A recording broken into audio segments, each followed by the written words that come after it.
인생 광야를 지날 때 시리즈 세 번째 시간에 주시는 하나님 말씀은 구약 성경 중에 출애굽기 17장 1절에서 7절의 말씀입니다. 구약 성경 107면이 되겠습니다. 구약 성경 107면 출애굽기 17장 1절에서 7절의 말씀 봉독할 때 하나님의 살아계신 음성을 들으실 수 있기를 바랍니다. 이스라엘 자손의 온 회중이 여호와의 명령대로 신광야에서 떠나 그 노정대로 행하여 르비딤의 장막을 쳤으나 백성이 마실 물이 없는지라. 백성이 모세와 다투어 이르되 우리에게 물을 주어 마시게 하라. 모세가 그들에게 이르되 너희가 어찌하여 나와 다투느냐? 너희가 어찌하여 여호와를 시험하느냐?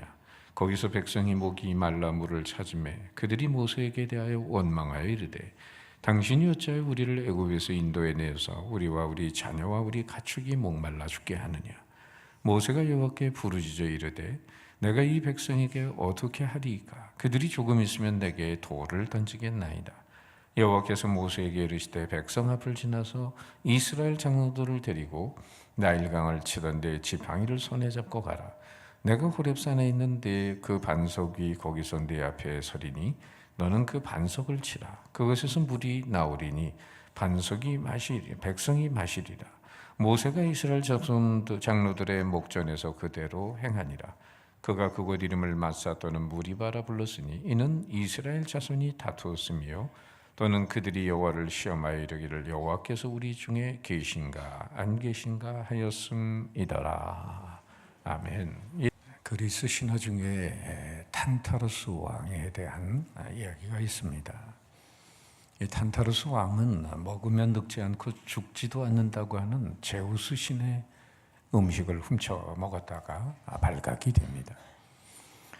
결국 그는 그 죄로 인해 평생 배고프고 목마른 형벌을 받게 되었습니다. 물이 마시고 싶어 눈앞에 있는 컵을 잡으려고 손을 내밀면 물컵이 쓱 물러가 버립니다. 너무나 배가 고파서 나무 열매를 따먹으러 가면 그 열매가 하늘로 휙 올라가 버리고 맙니다. 이처럼 먹고 싶고 마시고 싶은 것 하나도 입에 넣을 수 없는 고통을 평생 안고 살아야 했습니다. 이러한 탄타르스 왕의 신화에서 나온 영어 단어 하나는 tantalizing이라는 단어인데 그 뜻은 감질나는 애간장을 태우는 이런 뜻을 가지고 있습니다. 이 세상에서 갈증을 해소하기에 열심히 손을 뻗어서 얻은 줄 알았는데 그만 손에서 빠져나갑니다. 좀 얻은 줄 알고 기뻐했는데 그만 저만치 날아가 버리고 맙니다. 내 입에 들어온다고 생각을 했는데 저 멀리 사라져 버리고 맙니다. 그로 인해서 더 갈증만 느끼게 됩니다. 오늘날 시대가 발전하면 발전할수록 현대인들이 가장 고민하는 것이 바로 이 갈증의 문제입니다. 문화 수준이 발달해서 이제는 정말 만족하면서 살 것 같은데도 만족은커녕 더 답답함과 목마름 속에 살아가는 경향이 있습니다. 미국, 일본 선진국가에서 생활의 만족을 느끼지 못하고 자기의 목숨을 스스로 끊는 사람들이 나날이 늘어갑니다. 범죄도 많이 발생하고 있는 거죠. 문명이 발달할수록 왠지 사람들이 육신적으로 더 피곤하고 정신적으로 많은 스트레스를 받아요. 직장인들이 퇴근하고 코가 삐뚤어지도록 술을 마셔야 하는 이유가 뭐겠어요? 회사에서 일하면서 상사에게 받은 스트레스, 쌓인 답답함을 해결하고자 하는 거죠. 청소년들이 미친 듯이 몸을 흔들고 춤을 추는 이유 알고 보면 그 또한 영혼의 갈증을 해결하려는 몸부림이라고 하는 겁니다. 타는 목마름 때문에 어떤 사람은 가산을 탕진할 때까지 도박을 합니다. 날이 새도록 술을 마시고 격렬하게 춤을 추면서 광란을 벌여요. 현대인들이 갈급한 그 심령을 달래기 위해 요즘은 격투기들이 늘어나고 있어요. 전에는 그냥 치고박는 권투 정도에서 만족을 했는데도 요즘은 정말 피 튀기는 그런 K1 같은 경기를 하고 레슬링, 럭비, 격렬한 스포츠를 좋아하죠. 그런다고 해서 이 내면의 갈급한 그 영혼의 만족이 정말 채워지는 걸까요? 세상적인 방법으로 만족할 수 없고 인생의 갈증과 목마름을 해결할 수 없습니다. 우리나라가 세계에서 술 소비 1위라는 거 아시죠? 그런데 월 평균 20%의 월급을 다 술 소비에 탕진하고 있습니다. 왜 그렇게 술을 마시는가? 정말 뭔가 취하지 않고서는 제정신으로 살 수 없는 이 세상이라는 걸 증거해 주는 거죠. 우리나라 점쟁이 숫자가 성직자 숫자의 10배가 넘어요. 무당을 만나고 나오는 사람에게 왜 이런 데를 출입하십니까? 답답해서 왔다고 말합니다. 밥만 먹으면 도박하는 사람들이 있어요. 저 강원랜드에 가면 국내 유일의 내국인 출입 도박장, 우리 그 옆에 우리가 돕는 남부교회가 있어서 거기 방문할 때 목사님 인도로 강원랜드를 한번 가봤는데 정말 아침부터 밤까지 내리 거기 앉아서 도박하는 사람들이 있어요. 그냥 모든 걸 다 탕진할 때까지 하는 거예요. 거기 가면 여러분 BMW 500만 원에 산대요. 가보세요 한번. 그냥 모든 걸 다 팔아치는 거예요. 그냥 돈을 얻기 위해서, 도박을 하기 위해서. 러시아의 작가 도스토옙스키는 일찍이 이런 말을 했습니다. 돈 때문에 도박하는 게 아니라 깊은 목마름 때문에 도박을 하는 것입니다. 영혼의 깊은 목마름을 해결할 수가 없어서 뭔가 이 세상 것으로 그것을 해결해 보려고 하지만 더 깊은 수렁으로 빠져듭니다. 한동안 세계 최대의 돌풍을 일으켰던 발기부전 치료제 비아그라는 발매 1년여 만에 2조 원에 가까운 수입을 올렸다는 거예요. 생명양식 아닌 것을 위해 은을 달아주는 시대 속에 우리는 살아가고 있습니다. 오히려 많은 사람들 근본적으로 해결되지 못한 욕구에 시달리고 범죄와 부도덕과 비윤리적인 욕망의 늪에 빠져서 인생을 허비해요. 심지어 인간의 존엄성마저 해치며 삽니다. 인간의 욕망은 끝이 없습니다. 지혜왕 솔로몬 전도서에서 이런 말 하잖아요. 은을 사랑하는 자는 은으로 만족하지 못하고 풍요를 사랑하는 자는 소득으로 만족하지 아니하나니 이것도 헛되도다. 육신의 쾌락으로도 만족이 없어요. 솔로몬 왕은 부귀 영화를 누리면서 처첩을 1000명이나 두고 있었습니다. 쾌락의 기쁨을 한없이 누려봤지만은 말년에 그가 고백하는 고백이 뭡니까? 헛되고 헛되며 헛되고 헛되니 모든 것이 헛되도다. 여러분, 왜 고목나무가 속이 비어 있는 줄 아세요? 그 이유는 사람들이 고목나무에 가서 뭐 소원을 빈다고 빌잖아요. 그런데 많은 사람들이 고목나무에 소원을 비는데 이 고목나무는 정작 자신이 그 사람들의 소원을 들어줄 수 없으니 속이 답답하고 타가지고 속이 비었다는 거예요. 오늘 우리는 이런 목마름의 모습을 광야를 걸어가는 이스라엘 백성들에게서 발견합니다. 그들은 신광야를 지나서 르비딤이라는 곳에 도착했어요. 이스라엘 백성들이 르비딤에 도착한 건 우연한 일이 아니고 하나님이 정하신 노정을 따라서 그 코스로 구름기둥 불기둥을 따라 가고 있는 것입니다. 1절 말씀 보세요. 이스라엘 자손의 온 회중이 여호와의 명령대로 신광야에서 떠나서, 우리 만나를 먹었던 신광야에서 떠나서 그 노정대로 행하여 르비딤의 장막을 쳤으나 백성이 어떻게? 마실 물이 없는지라. 참 이상하죠? 아니, 하나님이 어차피 인도하시면 좀 좋은 곳으로 인도하지, 오아시스로 인도를 하시지 왜 물 없는 곳으로 하필이면 인도를 하는가? 사막이나 광야에서 물 얻지 못하면 정말 어떻게 삽니까? 하루도 못 버티는 그런 상황인데 왜 하나님의 백성들을 이런 물 없는 곳으로 인도하는가? 이 질문의 답은 하나님이 백성들의 믿음을 시험하고 계신 겁니다. 오늘도 우리들의 인생 광야에서 일어나는 이런저런 사건들을 통해서 하나님은 우리들의 믿음의 무게를 바라보고 계세요. 정말 약속의 땅을 정복할 수 있는 하나님의 백성들이 되고 있는가? 여러 성경 구절 중에서 하나를 찾아보면 시편 81편 7절에 이런 말씀이 있어요. 같이 한번 읽어보죠. 시작. 네가 고난 중에 부르짖음에 내가 너를 건졌고 우레소리와의 은밀한 곳에서 내게 응답하며 무리바 물가에서 너를 시험하였도다. 오늘도 1절에 보면 그 무리바에서 하나님을 시험했다라고 나오는데 마사라기도 하고 무리바라고도 하고 이 다툼, 시험 이런 뜻을 가지고 있는데 결국은 하나님께서 무리바에서 백성들을 먼저 인도한 까닭은 시험하시는 거예요.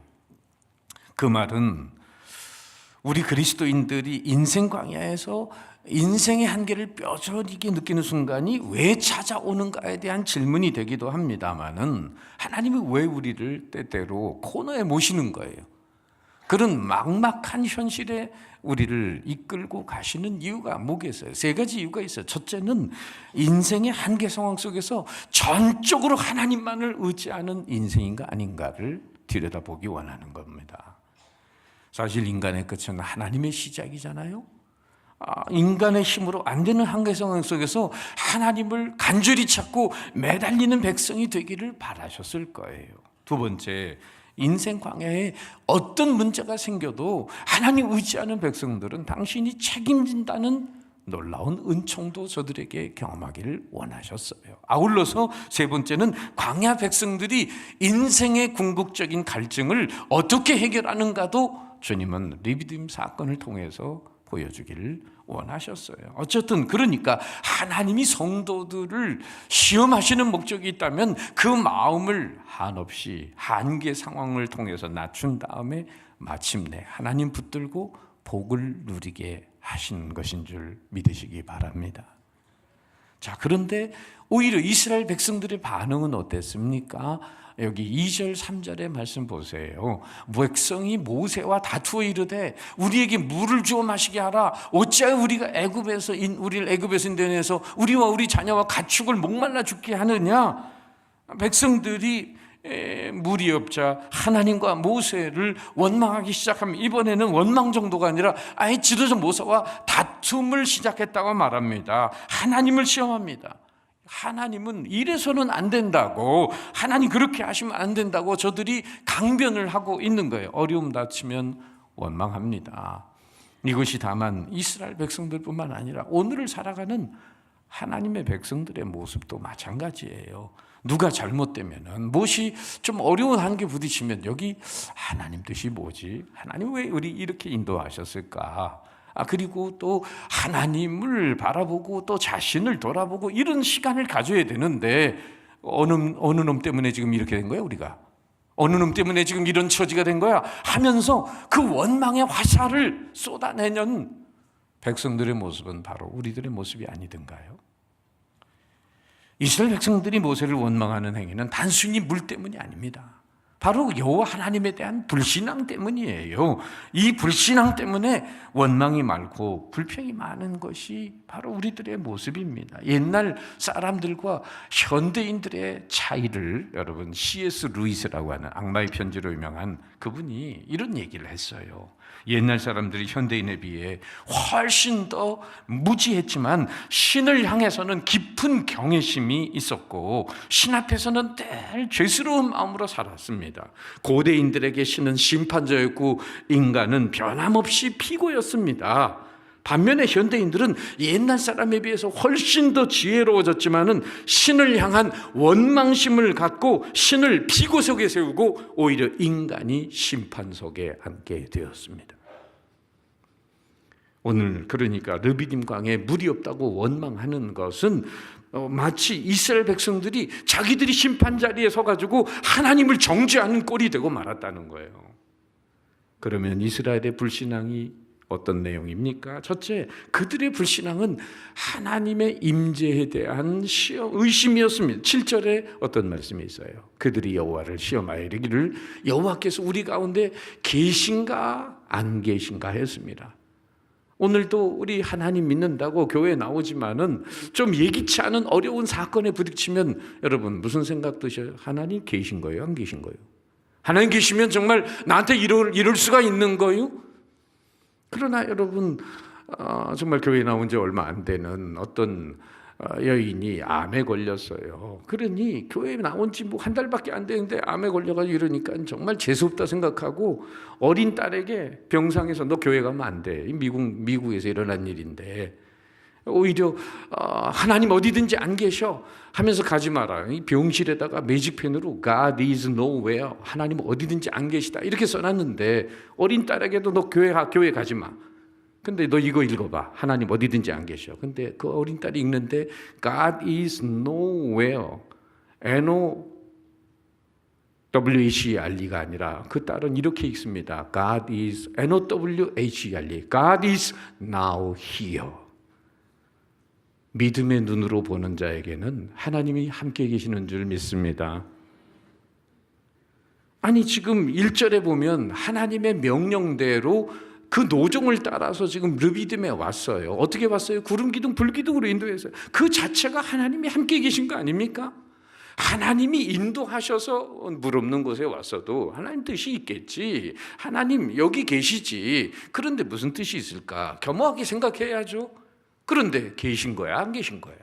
하나님 임재에 대한 의심이 들죠. 두 번째, 저들의 불신앙은 그동안 하나님이 베푸신 하나님의 능력에 대한 완전한 은혜를 무시하고 있어요. 아니 홍해 바다는 어떻게 건넜습니까?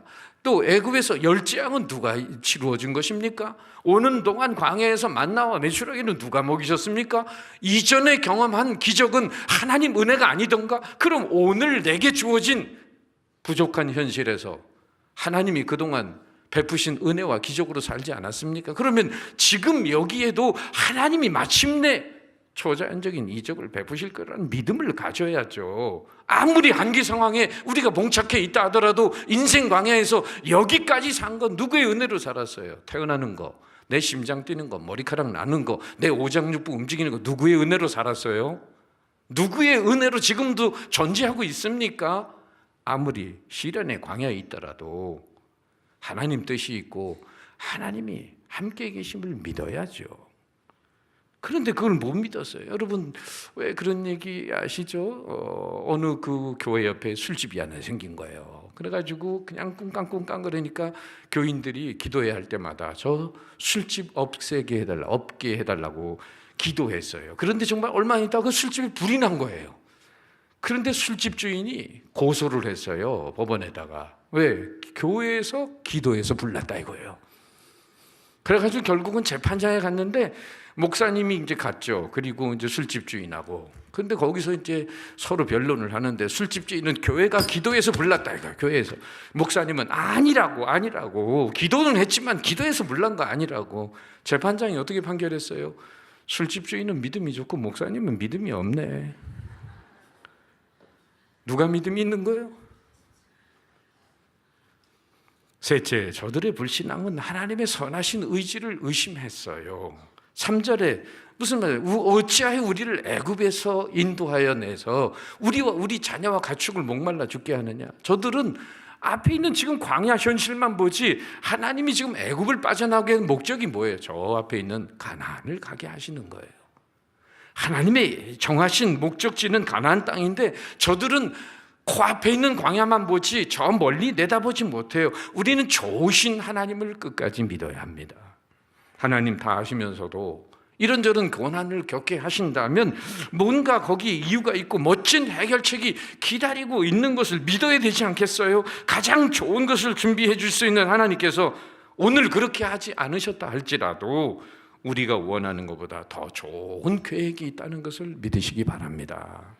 요셉이 원치 않는 노예로 팔려가고 그리고 거기서 보디발 아내 유혹을 뿌리치다 감옥에 내려갔어요. 이거 정말 바닥치는 인생이죠. 그런데 그것이 그 감옥에서 맞는 술 맡은 관원, 떡 굽는 관원 꿈을 해몽하고 2년 뒤에 바로왕의 꿈을 해몽하고 애굽의 총리가 되는, 그래서 민족을 구원하는 바로 지름길이 되는 거예요. 그러면 애굽의 노예로 팔려갈 때도 내가 총리가 될 걸 몰랐고 내가 감옥에 내려갈 때도 총리가 될 줄 몰랐죠. 그러나 내게 주어진 어떤 환경에서도 하나님의 뜻이 있을 거야. 하나님의 계획이 있을 거야. 믿음으로 오히려 감사함으로 긍정적으로 적극적으로 인생을 살아가는 사람들에게 하나님이 풀어주시는 코스를 보세요. 원망 불평으로 해결됩니까? 그것은 해결이 아니에요. 바로 여기 레레미야 29장 11절 말씀 같이 한번 읽어볼까요? 시작. 여호와께서 말씀하시기를 너희를 향한 나의 생각을 내가 하나니 평안이요 재앙이 아니니라. 너희에게 미래와 희망을 주는 것이니라. 정말 예레미야 선지자를 통해서 말씀하신 게 이스라엘 백성들이 고난을 당할지라도 잠시뿐이지 고난은, 그러나 장래에는 평안을 주고 소망을 주기 위한 것이다. 분명히 말씀하고 있어요. 따라서 하나님 믿고 그 말씀대로 충실하게 살아가는데도 고난과 질병이 있다면 거기에 새로운 성숙과 축복의 기회를 주시려고 하나님이 또 다른 축복을 만들고 계시는 시간인 것을 믿으시기 바랍니다. 연히 창공을 높이 뜨기 위해서는 여러분 바람을 맞아야 돼요. 바람이 불어와야 되고 바람을 안아야 됩니다. 바람을 등지는 순간 연은 인의 추락을 하는 겁니다. 그렇듯이 여러분 인생의 광야에 원치 않는 시련의 바람이 불어왔습니까? 기쁨으로, 감사함으로, 긍정적으로 안아버리세요. 하나님이 여러분을 높이 뜨게 하실 줄 믿습니다. 그러면 모세는 백성들과 달리 어떤 반응을 보였어요? 대조적인 반응을 보이죠. 어떻게? 2절 중반에 모세가 그들에게 이르되 너희가 어찌하여 나와 다투느냐? 너희가 어찌하여 여호와를 시험하느냐? 아니, 여태까지 누구 은혜로 살아왔는데 너희들이 감히 망발을 하면서 하나님의 은혜를 부정하느냐? 저들을 책망합니다. 그리고 나아가서는 둘째로 모세가 이런 상황에서 하나님께 매달려 기도합니다. 4절 말씀 같이 시작. 모세가 여호와께 부르짖어 이르되 내가 이 백성에게 어떻게 하리이까? 그들이 조금 있으면 내게 돌을 던지겠나이다.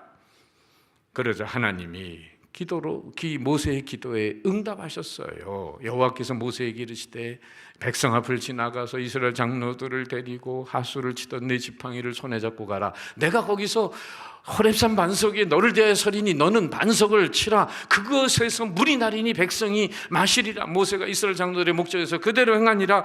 하나님 모세에게 호렙산 반석을 치라고 했습니다. 그랬더니 여러분 생각해 보세요. 아니, 지팡이로, 나무 지팡이로 반석을 치면 지팡이가 부러져요? 반석이 부러져요? 여기도 믿음이 필요해요. 지팡이로 반석을 때리라는 거예요. 그러면 인간적으로, 이성적으로는 이게 지팡이가 부러지는 거지. 그런데도 하나님의 사람 모세는 순종합니다. 불평하지 않고 오히려 백성들 책망하고 하나님께 매달려 기도하고 그 말씀에 순종합니다. 그러면서 냈다 치는데 얼마나 많은 물의 양이 나왔는지 오늘 본문에 기록되어 있지 않지만은 시편 78편에 자세히 나와 있어요. 같이 읽겠습니다. 시작. 광야에서 반석을 쪼개시고 매우 깊은 곳에서 나오는 물처럼 흡족하게 마시게 하셨으며 또 바위에서 시내를 내사 물이 강같이 흐르게 하셨으나 그들은 계속해서 하나님께 범죄하여 메마른 땅에서 지존자를 배반하였도다. 할렐루야. 반석이 갈라지니 물이 강처럼 나오는 거예요. 200만이 넘는 이스라엘 민족이 흡족하게 마셨어요. 지금도 르비딤이라는 지역에 이집트 현 위치에 가보면 모세가 쳤던 바위가 있는데 거기서도 지금도 물이 나온답니다. 지금도. 그러니 하나님의 얼마나 풍성한 은혜가 지금까지 이루어지고 있는 겁니까? 이스라엘 백성들은 이 반석에서 나온 생수를 마시고 생명을 얻게 됐습니다. 그러면 이 반석은 무엇을 뜻하는 걸까요? 바로 사도 바울은 고린도전서 10장 4절에서 반석이 무엇인지를 얘기해 줍니다. 다 같은 신령한 음료를 마셨으니 이는 그들을 따르는 신령한 반석으로부터 마셨음에 그 반석은 누구라고요? 곧 그리스도시라. 반석은 그리스도시라. 반석은 예수 그리스도입니다. 이 반석이 지팡이로 때림을 당한 것은 예수님이 십자가에서 우리를 위해 찢기시고 죽으시는 고난을 당한 것을 예표하고 있습니다. 그 반석이 맞아서, 그 반석이 때려져서 반석이 터져가지고 여러분 예수님 물과 피를 쏟으시면서 인류의 구원을 이루셨어요. 이사야 53장 정말 4절 5절에 같이 한번 읽어봅니다. 그분의 고통을 다 같이 시작. 그는 실로 우리의 질고를 지고 우리의 슬픔을 당하였거늘 우린 생각하기를 그가는 징벌을 받아 하나님께 맞으며 고난을 당한다 하였노라. 그가 찔림은 우리의 허물 때문이요 그가 상함은 우리의 죄악 때문이라. 그가 징계를 받음으로 우리가 평화를 누리고 그가 채찍에 맞음으로 우리가 나음을 받았도다. 사람이 자기 죄를 그대로 가지고 있으면은 스스로 죄값을 치러야 돼. 반드시 지옥 가야 됩니다. 바로 영원히 멸망해야 되는 거예요. 그런데 예수님께서 우리의 죄값을 대신 치루어 주셨습니다. 믿습니까? 그렇다면 예수님 순환당하시고 맞으심으로 반석에서 나오는 생수는 무엇을 의미할까요? 그것은 바로 말씀과 성령의 은혜를 말하는 거예요. 요한복음 7장 37절 39절에 명절 끝날 그 큰 날에 예수께서 서서 외쳐 이르시되 누구든지 목마르거든 내게로 와서 마시라. 나를 믿는 자는 성경의 이름과 같이 그 배에서 생수의 강이 흘러나오리라 하시니 이는 그를 믿는 자들이 받을 성령을 가리켜 말씀하신 것이라. 바로 십자가에서 고난당하시고 죽으신 그 예수님, 그 예수님 때문에 그 예수님을 믿음으로 구주를 나의 구세주로 영접한 사람들에게는 성령님으로 말미암아 놀라운 하나님의 자녀가 되는 줄 믿습니다. 그리고 그 성령님이 우리 안에 들어오십니다. 내주하십니다. 그 성령께서 인생의 갈급한 문제를 해결해 주시는 겁니다. 모세가 말씀대로 반석을 깨트리자 생수가 흘러나왔고 이스라엘 백성들은 그 물을 마시고 삭막한 강에서 생명을 유지하게 됐어요. 이렇게 단단한 반석에 샘이 터져 나오게 된 기적의 역사는 오늘 주님으로 말미암아 넘치는 성령의 역사를 예표해 주는 것입니다. 답답하고 힘든 삭막한 인생 광야에서 말씀으로 성령의 은혜로 우리의 목마름을 채우고 살아갈 수 있음을 계시해 주고 있는 것입니다. 가스 없는 자동차가, 기름 없는 자동차가 달릴 수 없듯이 성령 받지 못한 심령은 아무리 많은 부귀영화를 누리고 아무리 많은 쾌락을 누려도 그 심령은 공허합니다. 그 심령은 공허합니다. 그 심령은 인생의 중요한 목적과 사명을 이룰 수도 없습니다. 삭막한 광야 같은 세상에서 마지막 때를 살아가는 우리들에게 성령의 도우심이 없이는 도저히 살 수 없다는 것을 가르쳐 주는 것입니다. 요한복음 4장에 보면 수가성 우물가 사마리아 여인이 나오잖아요. 태양이 뜨거운 정오에 물들어왔어요. 그러나 이 여인 단순히 육적인 목마름이 아니라 더 깊은 영적인 목마름을 가지고 있는 여인이어서, 왜? 예수님과 대화 속에서 보면 이 여인이 5 남편이 있었는데 지금 있는 남자도 자기 남편이 아니에요. 굉장히 복잡하고 기구한 운명을 살아가는 여인입니다. 그러니까 남편이 여인에게 사랑의 대상이라고 할 때 이 여자는 지금 돈이라는 남편, 지식이라는 남편, 권력이라는 남편, 정욕이라는 남편, 쾌락이라는 남편 바꿔가면서 주님을 만나지 못한, 영원한 신랑 대신 예수님 만나지 못한 그 대리 만족으로 여러 남편 바꿔치기 하면서 오늘도 살아가는데, 그러나 그 깊은 곳에 있는 영혼의 목마름을 해결할 수가 없어요. 그래서 주님이 그녀에게 이렇게 말합니다. 요한복음 4장 13절 14절. 이 물을 먹는 자마다 다시 목마르려니와, 이 물을 먹는 자마다 다시 목마르느니와, 내가 주는 물을 먹는 자는 영원히 목마르지 아니하리라. 나의 주는 물은 그 속에서 영생하도록 솟아나는 샘물이 되리라. 말씀과 성령의 은혜를 통한 영생의 기쁨, 여러분, 이것을 주시겠다는 거예요. 이것을 선물로 받으신 분들은 정말 하나님의 축복된 자녀들입니다. 모세가 그래서 오늘날 많은 사람들이 영원히 목마르지 않은 생수그는 예수님 만나기 전까지 어떤 삶 살고 있어요? 이 사마리아 여인처럼 현대판 여자의 비유해서 좀 생각해 봅니다. 먼저 미래에 대한 환상을 쫓아 철부지 10대를 보내요. 그리고 백마탄 왕자님을 기다리기 위해서 20대를 보냅니다. 결혼 후에는 집을 마련하기에 온통 마음을 빼앗겨 버립니다. 그 후에도 할 일 많아요. 화사한 커튼, 풍성한 식탁, 아이들 교육 문제, 문화생활 등 치맛바람 일으키며 30대를 보냅니다. 사회의 명성과 부와 위엄이 40대의 중후함과 함께 필수 조건처럼 뒤따라 마음을 빼앗습니다. 오늘도 현대판 사마리아 여인들은 물동이에 계속 재물에 물을 퍼올리고 명예와 쾌락과 부귀 영화에 물을 퍼올리지만은 그 깊은 곳에 영혼의 목마름을 해결하지 못하는 겁니다.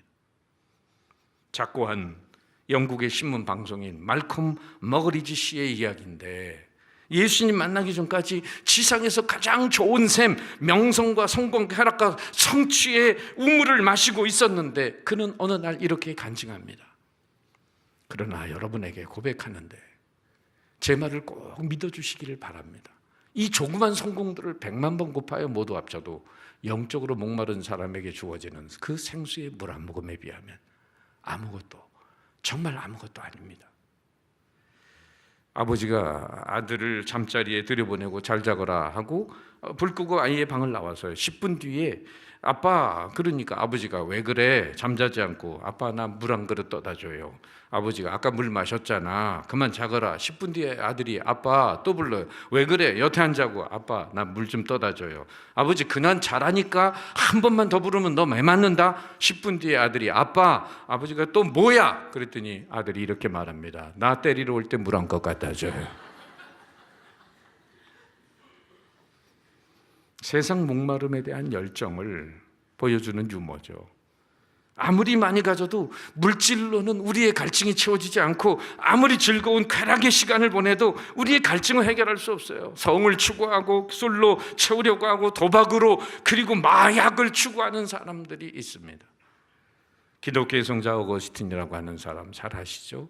18세에 사생활을 낳을 만큼 타락한 삶을 살았어요. 한번 자기 만족을 채워보고자 온갖 것을 세상 취해봤습니다. 심지어 이단 종교, 만이교에 심취해봤어요. 종교가 만족을 주지 못했어요. 수사학이라는 건 학문에 자기를 던져봤습니다. 학문이 만족을 주지 못했습니다.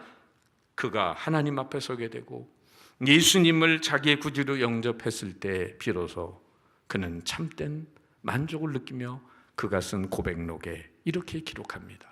내가 당신을 만나기까지 내 마음에는 참 만족이 없었나이다. 또한 파스칼도 이런 얘기를 했어요. 인간의 마음에는 오직 하나님만이 채울 수 있는 절대 빈 공간이 있으므로 다른 것으로는 결코 채워질 수 없는 것이다. 오늘날 현대인들이, 여러분, 왜 그렇게 세상적인 것을 향해 갈망하고 달려갈까요? 진짜 예수님을 못 만났거든요. 인간은 그 주님의 품에 안기기까지 참된 평안과 안식은 없습니다. 하나님만이 채울 수 있는 절대 빈 공간을 하나님으로 채우지 못하니까 다른 걸로 채우려고 악이 다툼하면서 인생 채워보겠다고 발버둥 치면서 아침부터 저녁까지 바쁘게 떠내면서 사는 거죠. 근데 그 속은 공허합니다. 박제 인간입니다. 마음이 허전하십니까?